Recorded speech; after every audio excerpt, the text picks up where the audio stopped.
आपने सुनी होगी। 4 ठग थे। एक किसान एक बकरी लेकर के जा रहा था, तो चारों ठगों ने कहा कि इस किसान से बकरी कैसे मिल जाए।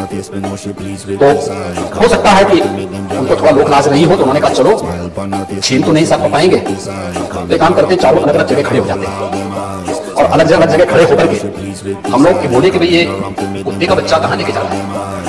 तो एक वो किसान बेचारा अपनी बकरी के बच्चे को कंधे में रख करके लेके जा रहा है। तो पहले ठग के पास से गुजरता तो बोलता, अरे काका ये सब क्या ले जा रहा है, कुत्ते के बच्चे को अपने कंधे में लेके क्या जा रहा है। किसान बोलता है धूर्त कहेंगे, ये कुत्ते का बच्चा नहीं बकरी का बच्चा है। वो हंसते हुए चुप हो जाता है। आगे अगले चौराहे पे जाता दूसरा ठग, अरे काका ये कुत्ते का बच्चा कहाँ लेके जा रहे हैं। बोलता है उसको भी डांटता, अरे पागल हो गए क्या, अरे कुत्ते का बच्चा नहीं बकरी का बच्चा है। अगले आगे बढ़ता है, फिर तीसरा ठग मिल जाता है, वहां भी फिर यही बात उसको बोलता है।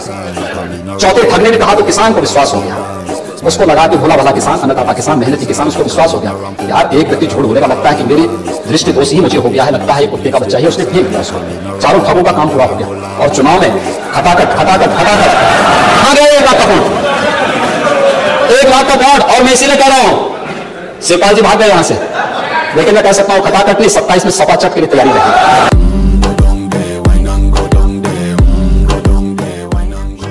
11 के बाद से आपको पता है कि मतगणना भी नहीं हुई, हमें पता नहीं है कि हमारी आबादी कितनी है। अच्छा, हमको सिखा रिया है। 2011 के बाद से अब तक 2024 हो गया, 13 साल इस बात को गुजर चुके हैं। जो मतगणना क्या कहना क्या चाह रहे हैं भैया आप? लोग ये समझ पाए, क्योंकि मतगणना सिर्फ ये नहीं होती कि कितने लोग हैं भारत में। अरे कहना क्या चाहते हो? मतगणना बहुत सारे और जिसे हम कहते हैं कि पूरा संख्या बल के अलावा अलग अलग तरीके से जो उसमें कॉलम्स होते हैं के जरिए भी पूरे देश की दिशा और दशा को तय करती है मतगणना। मोइन खान जो समाजवादी पार्टी का नेता है, अति पिछड़ी जाति से जुड़े हुए एक बालिका से जुड़ा हुआ मामला है। मैं यहां पे इस बात के लिए आया हूं कि अगर वो करेगा तो भुगतेगा भी फिर, और इसीलिए मैं यहां पे आया हूं कि हम लोग उससे लड़ेंगे। मुझे प्रतिष्ठा प्राप्त करनी होती है तो मुझसे से ज्यादा प्रतिष्ठा अपने मठ में मिल जाती है, कोई आवश्यकता नहीं मेरे लिए।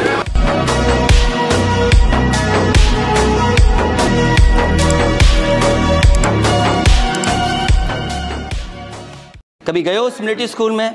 मैं खुद मिलिट्री स्कूल का पढ़ा हूँ। क्या बोला तूने? मैं खुद मिलिट्री स्कूल का पढ़ा हूँ। मेरा तो इतना लाइफ खराब हो गया है, इतना लाइफ खराब हो गया है मेरा।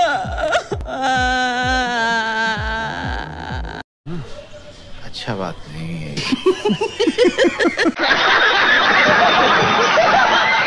पहले की तुलना में जरा कपड़े छोटे होने लग जाए, लेकिन क्या उसको हम हेल्दी कहेंगे क्या? वो तंदुरुस्त है ऐसा मानेंगे क्या? वो देखने में भले ही बहुत स्वस्थ लगे, लेकिन हकीकत में तो वो कमजोर होता ही है। 2014 से पहले के बजट का भी ऐसा ही हाल था। दिखाओ मेरी बात तो सुनो एक बार।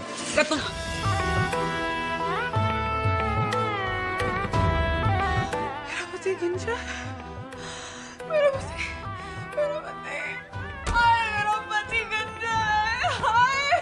देखा आपने लापरवाही का नतीजा है। तो दोस्तों आप टेंशन मत लो, एक बार मुझे प्रधानमंत्री बनने दो इस देश का।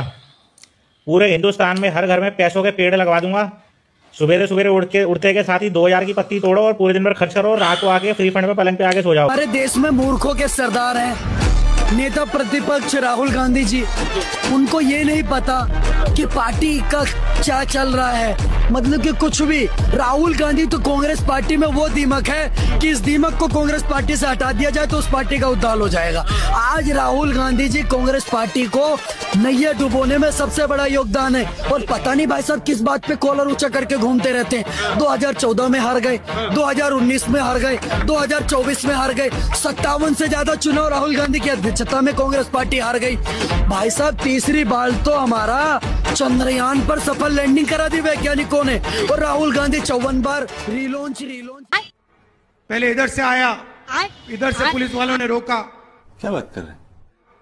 फिर दूसरी साइड से आने की कोशिश की, फिर उसको 2-3 धक्के लगे। अंत में वो दौड़ता हुआ आता है मेरे सामने, ऐसे खड़ा होकर कहता है, राहुल जी मैं समझ गया, मैं जानता हूं आप क्या कर रहे हो। मैंने उससे पूछा भैया बताओ क्या कर रहा हूं? कहता है नफरत के बाजार में मोहब्बत की दुकान खोल रहे हो।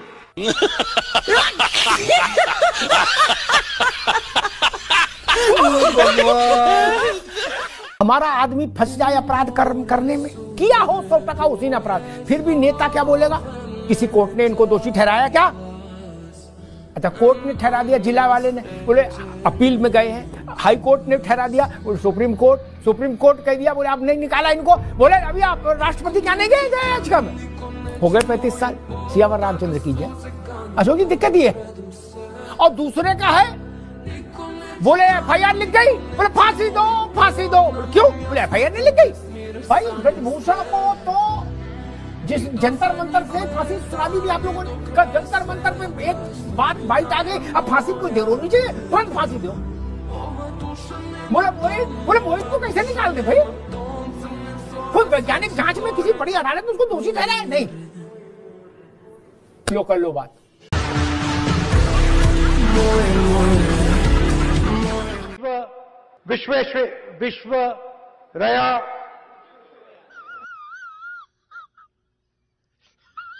विश्वरया सुनिए, अभी मजा आएगा। तिरुमलवलन जी, भाग रही है बॉस, भाग आग। कुंभकर्ण लिफ्ट योजना का पैसा दिया, ये गहलोत जी ने, खारगे जी ने, मैंने आटा 22 रुपए लीटर, आज 40 रुपए। चुप हो जा, सातवीं फेल, चुप, एक शब्द नहीं। 8,500 रुपए आपको मिलेगा। जुलाई में 5 जुलाई, 5 अगस्त, सितंबर, अक्टूबर, नवंबर, दिसंबर, जनवरी, ठकाठक अंदर। Not bad.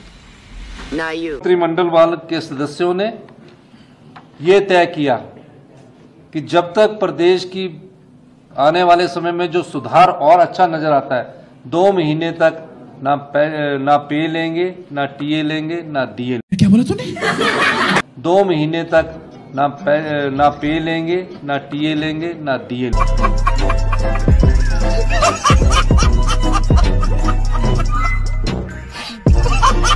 रिलॉन्च